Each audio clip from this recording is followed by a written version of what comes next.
오늘 우리에게 주시는 하나님의 말씀 시편 16편 1절부터 11절 말씀입니다. 시편 16편 1절부터 11절 말씀 제가 봉독하겠습니다. 하나님이여 나를 지켜주소서. 내가 주께 피하나이다. 내가 여호와께 아뢰되 주는 나의 주님이시오니 주밖에는 나의 복이 없다 하였나이다. 땅에 있는 성도들은 존귀한 자들이니 나의 모든 즐거움이 그들에게 있도다. 다른 신에게 예물 드리는 자는 괴로움이 더할 것이라. 나는 그들이 드러낸 피의 전제를 드리지 아니하며 내 입술로 그의 이름도 부르지 아니하리로다. 여호와는 나의 산업과 나의 잔의 소득이시니 나의 분깃을 지키시나이다. 내게 줄로 주어진 구역은 아름다운 곳에 있으며 나의 기업이 실로 아름답도다. 나를 훈계하신 여호와를 송축할지라. 밤마다 내 양심이 나를 교훈하도다. 내가 여호와를 항상 내 앞에 모시며 그가 나의 오른쪽에 계심으로 내가 흔들리지 아니하리로다. 이러므로 나의 마음이 기쁘고 나의 영도 즐거워하며 내 육조도 안전히 살리니 이는 주께서 내 영혼을 수월에서 버리지 아니하시며 주의 거룩한 자를 멸망시키지 않으실 것임이니이다. 주께서 생명의 길을 내게 보이시리니 주의 앞에는 충만한 기쁨이 있고 주의 오른쪽에는 영원한 즐거움이 있나이다. 아멘. 반갑습니다. 오늘도 눈으로만 인사해 주십시오. 사랑한다고 말은 하지 말고 눈에다 사랑의 인사를 담아 주십시오. 네, 감사합니다. 우리 유정수 집사님 오랜만에 나오셔서 감사합니다.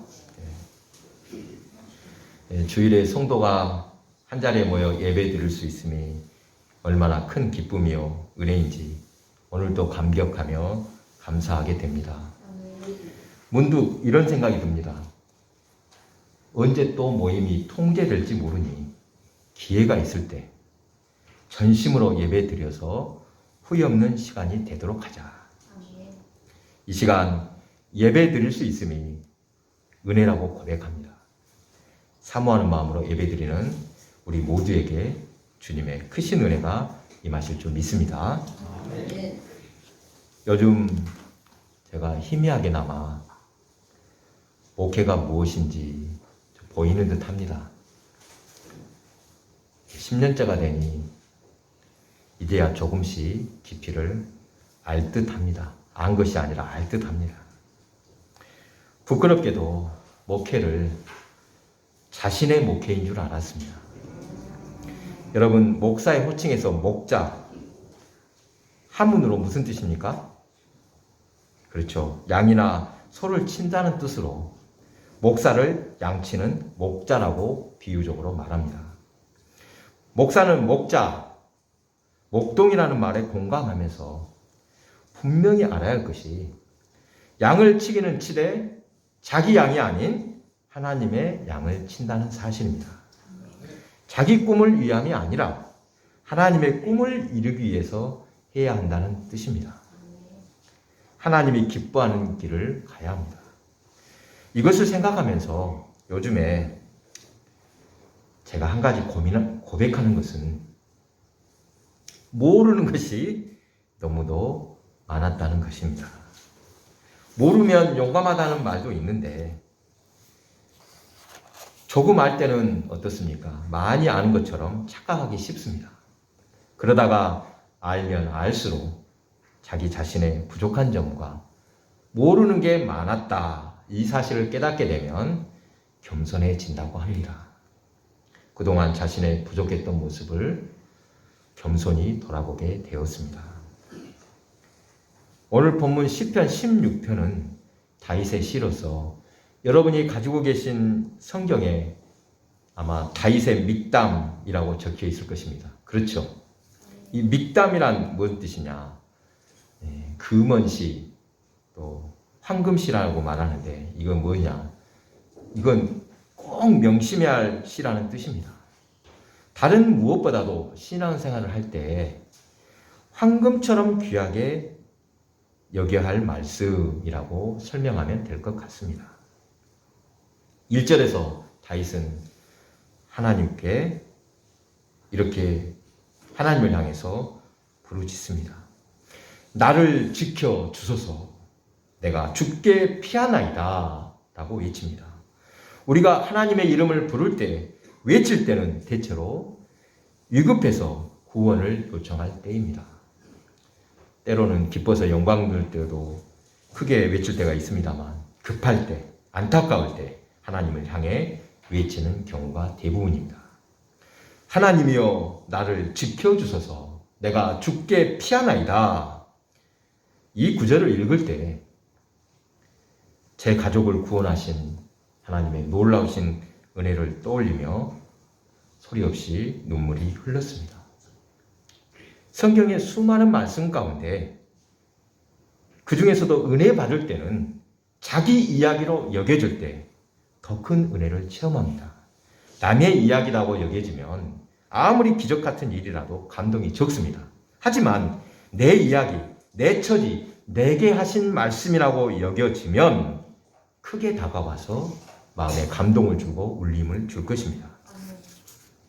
오늘 설교는 본문 강해를 간단히 하고 제 가족을 구원하신 하나님의 은혜를 간증하는 시간을 갖고자 합니다.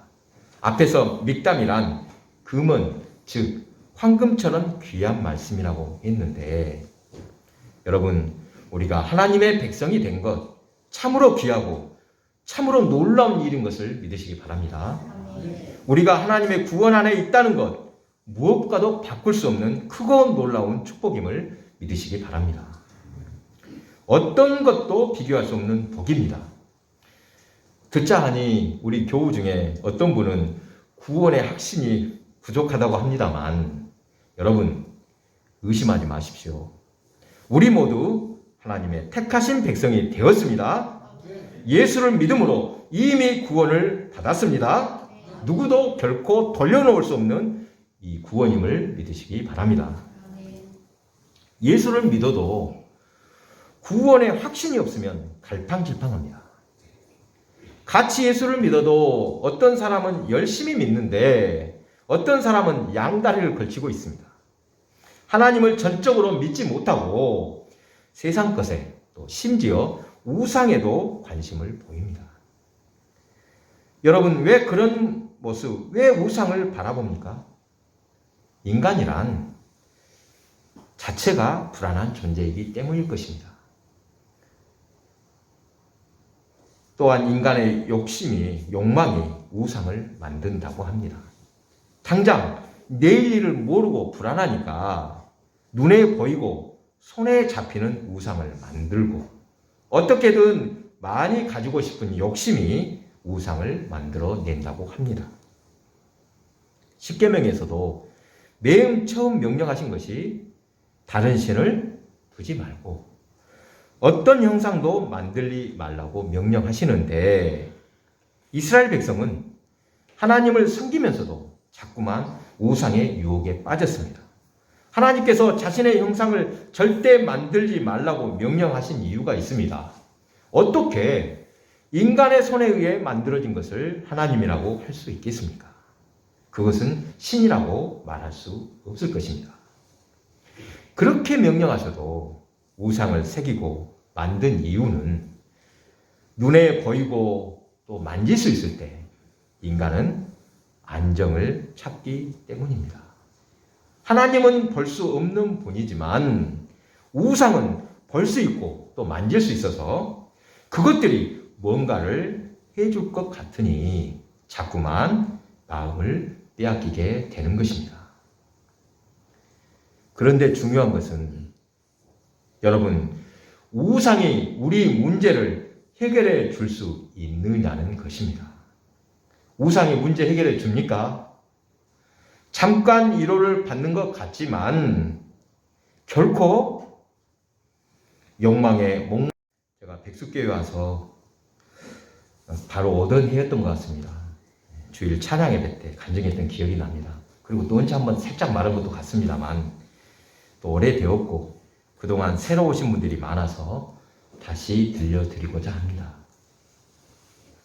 제 가족이 예수를 믿게 된 계기가 있습니다. 제가 국민학교 때 국민학교를 막 입학했을 때일 것 같습니다. 어느 겨울날 건강하시던 우리 아버지가 이 허리 아래로 움직일 수가 없어서 갑자기 들어눕고 말았습니다. 가난한 살림이지만 병을 고치기 위해서 이 병원 저 병원 안 다녀본 병원이 없습니다. 그리고 대학병원에 갔지만 진찰을 해도 진단이 나오지 않았습니다. 그냥 신경통이라고 하는데 아무리 약을 써도 차도가 없었습니다. 그러던 중 밤이면 악몽에 시달리셨습니다. 한 번은 저도 목격한 적이 있습니다. 자다가 깨셔서 한숨을 푹푹 쉬고 있는 모습이 지금도 생생합니다. 아버지 고향 동네 뒤편에 저수지가 하나 큰 것이 있습니다. 영문이 저수지, 아는 분도 있으려나 모르겠습니다. 꿈에 보니까 죽은 사람들이 아버지를 부른다고 합니다. 배에서 같이 가자고 부르더랍니다.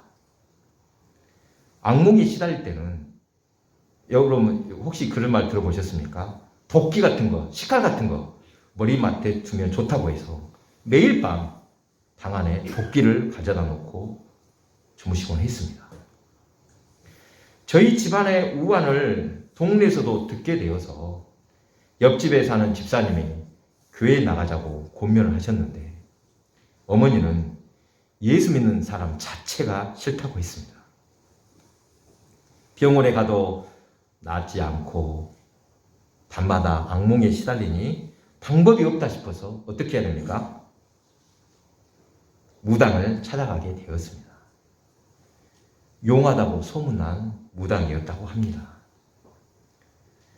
들어가자마자 아버지 집안 내력을 없더랍니다. 아버지께서 몸이 아픈 것은 귀신들 때문이라는 것입니다. 그래서 어떻게 합니까? 구술하기 시작했습니다. 당시에 한창 미신타파를 외치며 그런 것을 하지 말라고 학교에서도 가르치던 때라 구술한 다음날 학교 갈 때면 친구들이 손가락질 하는 것 같아 창피했던 기억이 납니다. 아버지의 병을 고치기 위해 어머니는 지극정성으로 귀신을 섬겼습니다. 무슨 일이라도 똑 부러지는 성격이시라 귀신을 섬겨도 시킨 대로 정성을 다하셨습니다. 여러분 초하루 초삭을 아십니까? 초삭을 아세요? 보름. 또 무슨 날이 닥치면 집안에 이상한 것들을 갖다 놓고 장독대에다가도 뭐라고 글씨를 써서 붙이기도 했습니다. 여러분 그런 거 보셨습니까? 장독에다 글씨 쓰는 거 안 보셨죠? 그런데 문제가 심각해집니다. 구술하고 나면 잠깐 잠잠해지다가 얼마 있으면 재발하고 다시 무당을 찾아가면 또 구술하라고 합니다. 제 기억으로 3차례는 계속했던 것 같습니다. 가난한 살림에 제가 지금도 기억합니다. 그때 잔뜩 빚을 지게 되었습니다. 그 당시 이 집안에 신주를 모시는 찬장 같은 것을 만들어 놨는데 옆집에서 떡이나 이 과자만 갖고 와도 그냥 먹지를 못했습니다. 먼저 그 안에다 넣어놨다가 먹었습니다. 혹시 전에 다른 신을 섬겨본 경험이 있는 분이라면 지금 제 가족의 이야기를 충분히 이해하실 것 같습니다. 귀신을 섬기면 섬길수록 꼬리에 꼬리를 물고 더 나온다고 합니다. 처음에는 아마 서너 개 모셨던 것 같습니다. 그런데 나중에는 7, 8개로 늘어났습니다. 옛날에 객사 있거나 또 험하게 죽은 원기 같은 것도 아마 그런 것이었을 것 같습니다. 제 아버지는 9남매 중에 8째인데 할아버지가 밤에 무엇이 홀리듯이 주무시다 말고 사라졌어. 할머니가 식구들을 깨워서 찾아보라고 한 적이 있었다고 합니다. 하루는 또 없어지셔서 깨워서 찾아보도록 했는데 마침 겨울이라 눈이 살짝 내리고 있었다고 합니다. 제 큰아버지가 보니까 눈 위에 발자국이 보이더랍니다. 그 발자국을 계속 따라가니까 동네 뒤편 저수지에 이르렀습니다. 그 저수지 가장자리에 바로 저수지 가에서 그대로 엎드려서 돌아가신 채로 발견이 되었습니다. 마지막으로 어머니가 결단하게 된 일이 있습니다. 무당이 짚어내는 이 귀신의 정체를 듣고 이거 도저히 안 되겠다라고 결단하게 된 일입니다. 그 할아버지가 돌아가신 그 저수지 밑에 수로가 있는데 아마 주위에서 흔히 볼 수 있을 것입니다. 저수지 밑에 물 내려오는데 여름이면 아이들이 물놀이도 하는데 이 맨 큰큰아버지 아들이 아마 한 12살 때인가 거기서 놀다가 물에 빠져 죽었는 일이 있는데 나중에는 그것까지 나오더랍니다. 어머니는 아무리 권해도 절대 교회에 가지 않을 것이라고 했는데 스스로 교회를 찾았습니다. 마침 유명한 여자 전도사님이 집회를 인도하실 때인데 난생 처음으로 교회 문턱을 넘으신 날이었습니다. 부흥회 때는 어떻습니까? 막 부르짖어 기도하죠. 교회를 딱 들어가니 막 사람들이 뭐라고 기도하니까 놀라기도 하고 어색했지만 어머니 혼자 속으로 이렇게 기도하셨답니다. 나는 예수도 모르고 아무것도 모릅니다. 하지만 하나님께서 참 신이라는 확신을 주시면 제가 평생을 섬기겠습니다.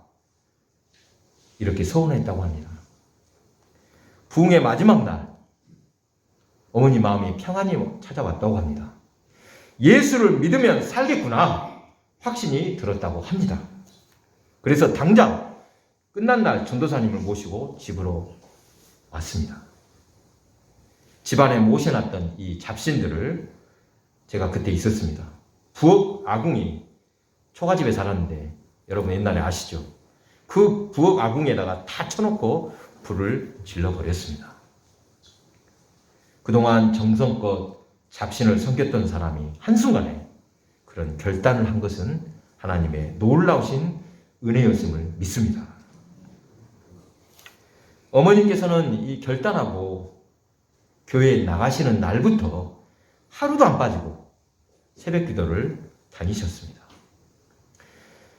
그때 교회까지 거리가 상당했는데 요즘에는 이런 길은 별로 없습니다만 옛날에는 이런 길이 있었어요. 남자들도 무서워하는 길이 있습니다. 여기도 있었습니까? 인공 때 얼마나 사람이 많이 죽었던지 피가 강같이 흘렀던 곳입니다. 비 오는 날에 거기서 무엇을 봤다는 사람도 여럿 있었습니다. 나중에 들은 이야기입니다만 처음 교회에 나갈 때 어머니에게는 엄청난 영적인 싸움이 있었다고 합니다. 밥을 드셔도 아무 힘이 없고 걸음을 걸을 때도 이상하게 발이 공중에 떠 있는 것 같았다고 합니다. 그것을 이기려고 오히려 금식 기도를 하셨습니다. 예수를 믿기로 다짐했으니 무슨 일이 있어도 포기하지 않겠다고 결단하신 것입니다. 죽기 살기로 신앙생활을 시작하신 것입니다. 어머니의 결단으로 가족 모두가 예수를 영접하고 아버지의 건강도 회복되었습니다. 어떤 종교라도 신을 섬기는 것은 같다고 말하는 이들이 있습니다. 옛날 하나님의 택하심을 받은 이스라엘 백성도 바알이 좋다고 하면 미혹되어 바알을 분향하며 섬겼습니다. 어떻게든 이 땅에서 잘 되기를 바라는 마음에 그랬을 것 같습니다. 왜 하나님께서는 다른 신을 내게 두지 말라고 가장 미워하시는 것이 우상숭배라고 말씀합니까? 우상숭배의 가장 큰 폐해는 무엇입니까? 우상숭배는 지금 당장에는 뭔가 될 것 같지만 생명이 없습니다. 사랑하는 교회 여러분, 하나님이 우리를 자녀 삼으신 것은 생명을 주시기 위함입니다. 요한복음 요한일서 5장 12절 아들이 있는 자에게는 생명이 있고 아들이 없는 자에게는 생명이 없느니라. 하나님께서 진정으로 원하시는 것은 거룩함입니다. 거룩한 백성에게는 생명이 있고 열매도 거둘 수 있습니다. 여러분, 그 거룩함은 어디에서 옵니까? 요한복음 15장 5절. 나는 포도나무요 너희는 가지라. 그가 내 안에 내가 그 안에 거하면 사람이 열매를 많이 맺나니 나를 떠나서는 너희가 아무것도 할 수 없습니다. 하나님께서는 우리가 생명의 길로 가기를 바라십니다. 겉모양은 조금 부족해도 상관없습니다. 건강도 물질도 상관없습니다. 생명이 있으면 됩니다. 세상 사람들이 불쌍하다고 하는 것, 다른 것은 다 있다고 해도 그들에게는 생명이 없기 때문입니다. 사랑하는 교회 여러분, 주님은 우리를 영생으로 인도하시기 위해 부르셨습니다. 하나님께서는 한번 택한 백성은 버리지 않으시고 끝까지 붙들어 주심을 믿으시기 바랍니다. 우리에게는 생명이 있음을 믿으시기 바랍니다. 요한복음 4장 14절. 내가 주는 물을 마시는 자는 영원히 목마르지 아니하리니 내가 주는 물은 그 속에서 영생하도록 솟아나는 샘물이 되리라. 본문 11절에 다윗도 고백합니다. 주께서 생명의 길을 내게 보이시리니 주의 앞에는 충만한 기쁨이 있고 주의 오른쪽에는 영원한 즐거움이 있나이다. 어떤 환경 가운데 살더라도 우리는 지금 생명의 길을 가고 있는 생명이 있는 사람들임을 믿으시기 바랍니다. 이 믿음으로 어떤 어려운 환경도 헤쳐나갈 수 있습니다. 어떤 우상의 유혹도 이길 수 있습니다. 세상에서 그 무엇도 부러워하지 않으며 살 수 있습니다. 제 가족이 하나님의 구원을 체험하니 신앙의 참맛을 알 듯합니다. 혹시라도 예수님을 어떻게 하면 만날 수 있느냐고 저에게 묻는다면 저는 어머니가 하셨던 것처럼 정말로 생명을 걸면 반드시 분명히 주님을 만날 것이고 주님의 자녀가 되고 주님의 인도함을 받을 것이다. 이렇게 말해드리고 싶습니다. 여러분, 아직도 구원의 확신이 부족합니까? 모든 것을 걸고 내가 죽기 살기로 한번 주님을 만나야 되겠다. 마음을 먹으십시오. 반드시 주님은 기뻐하시고 만나 주실 줄 믿습니다. 거룩하시고 자비로우신 아버지, 그 크신 은혜와 사랑을 감사드립니다.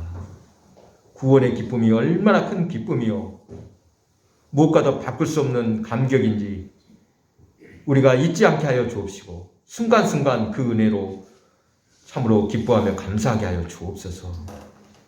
아버지, 우리가 구원받은 백성이라는 이것 하나만 있어도 모든 것이 문제를 해결받았음을 깨닫게 하여 주옵시고 믿게 하여 주옵소서. 살아계신 예수님의 이름으로 기도합니다.